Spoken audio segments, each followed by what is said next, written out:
Oke, contoh berikutnya kalau diberikan PDB order 3, berarti ada muncul turunan ketiga ya, ini dia persamaannya.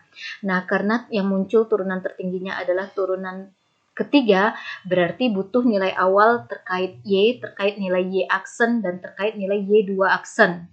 Ya, ini turunan nilai awalnya diketahui, ini informasinya diketahui sebagai nilai awal, ini diketahui sebagai nilai awal, Y pada X sama dengan 0, Y aksen bernilai 0,5, dan pada X sama dengan 0 nilai turunan keduanya atau Y double aksen sama dengan 1. Nah, kita ingin mengetahui nilai Y pada X sama dengan 1,1. Nah, kita transformasi dulu bentuk PDB-nya. Tadi PDB order 3-nya adalah ini. Nah, kita karena turunan tertinggi adalah turunan ketiga, berarti kita pisahkan turunan ketiga itu sendiri di ruas kiri. Jadi ini.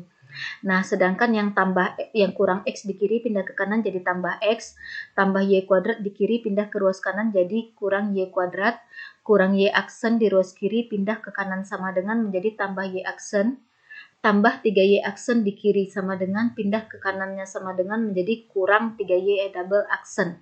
Jadi kan setiap kali pindah ruas, maka tanda operasinya juga dibalik. Oke, nah berikutnya kita mulai dengan memisalkan Y aksen, selalu mulai dari turunan pertama. Y aksen kita misalkan sebagai Z. Oke, ini dia.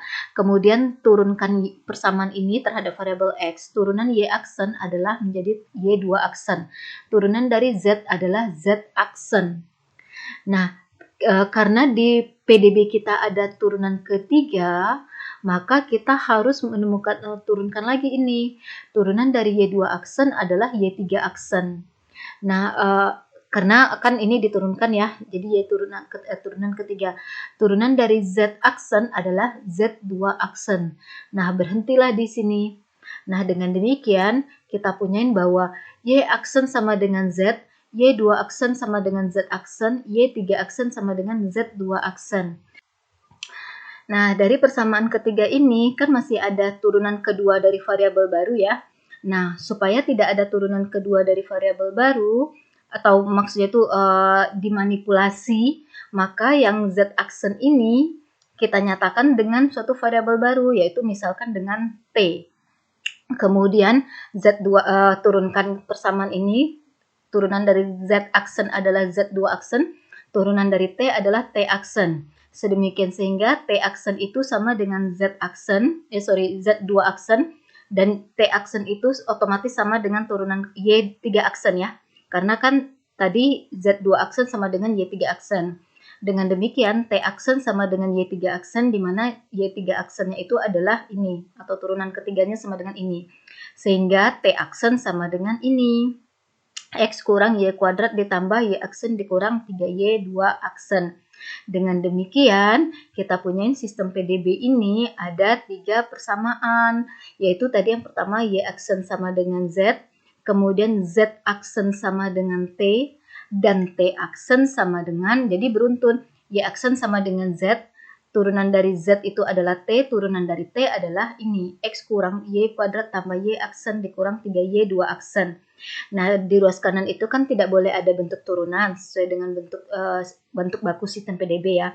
Nah, ganti Y aksen ini dengan Z. Nah, ini dia. Kemudian yang Y2 aksen ini itu kan sama dengan T ya, yang bentuknya bukan turunan. Y2 aksen sama dengan T. Jadi 3Y2 aksen ini sama dengan 3T ini. Udah, jadi PDB order 3 ini bisa ditulis seperti ini. Sebenarnya yang perlu kalian ingat adalah proses atau strategi yang seperti ini itu tujuannya adalah gimana caranya kita membentuk sistem PDB sedemikian sehingga di ruas kiri itu hanya ada bentuk turunan pertama saja dan di ruas kanan itu tidak ada bentuk turunan. Nah, itu tujuannya. Jadi karena konsepnya adalah PDB order tinggi itu ditransformasi menjadi sistem PDB order 1. Kalau misalnya kayak contoh tadi yang pertama PDB order 2, maka transformasinya menjadi sistem PDB order 1 akan mengandung 2 persamaan. Jadi kalau turunan tertingginya 2, maka di sistem PDB-nya ada 2 persamaan. Kalau di PDB-nya turunan tertinggi adalah turunan ketiga, maka di sistem PDB order 1-nya itu ada 3 persamaan. Nah, nilai awalnya yang ini tetap, karena ada variabel Y kan ya, Y0 sama dengan 0-nya tetap, kemudian yang Y aksen 0 sama dengan 0,5 ini kita ubah menjadi Y aksen tadi kan sama dengan Z. Jadi ini artinya adalah Z0 sama dengan 0,5 ini. Kemudian kita butuh nilai awal untuk T. Nah, T itu kan sama dengan Y2 aksen ya. Nah, Y2 aksen jadi yang Y2 aksen ini menggantikan T atau digantikan oleh T, sorry. Jadi Y2 aksen 0 sama dengan 1 menjadi T0 sama dengan 1. Jadi disesuaikan saja. Yang ini tetap dipakai selalu nilai awal yang Y ini tetap dipakai. Kemudian yang Y aksen ini menjadi apa sih? Kita lihat Y aksen itu kan sama dengan Z. Jadi gantilah Y aksen ini menjadi Z. Jadi Z0 sama dengan 0,5. Kemudian Y2 aksen. Y2 aksen itu sama dengan variabel apa sih yang bukan bentuk turunannya? Yaitu T. Jadi yang Y2 aksen ini diganti menjadi T. T0 sampai dengan 1. Nah, dengan demikian kita bisa menjalankan metode Euler dan metode Runge-Kutta untuk menemukan solusi dari sistem PDB order 1 ini. Oke, jadi penting sekali pemahaman tentang sistem PDB order 1 karena bahkan dengan konsep sistem PDB order 1 kita bisa juga menyelesaikan masalah PDB order tinggi secara numerik. Oke, sekian materi hari ini. Assalamualaikum warahmatullahi wabarakatuh.